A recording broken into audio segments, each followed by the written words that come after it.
ఒకరోజు బుద్ధుడు ఊరవతల అడవిలో ఉన్నాడు. ఇంతలో ఒక రాజు భటుడు వచ్చి బుద్ధునికి నమస్కరించాడు.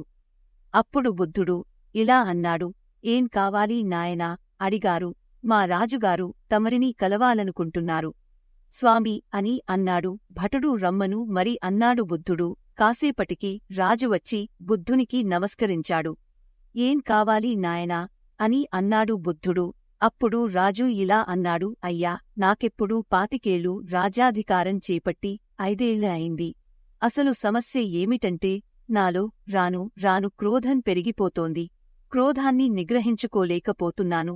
క్రోధం నివారణకు మార్గం ఉపదేశించండి. బుద్ధుడు కళ్ళు మూసుకుని కాసేపు ఆలోచించి, ఇలా నాయనా, అసలు విషయం ఏమిటంటే ప్రశాంతతనే నీ సహజ ప్రవృత్తి. కోపం అన్నది నీవు పెంచుకుంటున్నదే.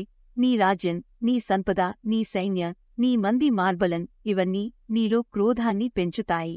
నీవు నిజంగా నీ క్రోధాన్ని నివారించాలంటే అది సాధ్యమే. రేపు ఇదే సమయానికి మళ్ళీ ఇక్కడికి వచ్చేటప్పుడు ఒక్కడివే రా అన్నాడు బుద్ధుడు.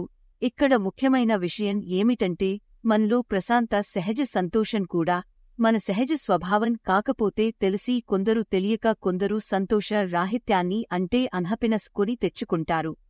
ఇంతకంటే ముఖ్యమైన విషయం మరొకటుంది. సంతోషంగా ఉండడానికి అవసరమైన సరంజామా ప్రతి వ్యక్తిలోనూ ఉంటుంది. మనిషి జీవనంలో సంతోషం అన్నది సహజమైన స్పందన. సంతోష రాహిత్యం అనేది మనం సృష్టించుకున్నదే. విపరీతమైన ద్వారా నిగ్రహించుకోలేని వ్యామోహం, శక్తిని మించిన పోటీ, ఒకరు పచ్చగా ఉంటే ఓర్చుకోలేని అసూయ ఇవన్నీ కాని ఇందులో కొన్ని కాని పెంచుకున్న ఏ వ్యక్తి సంతోషాన్ని ఆస్వాదించలేడు.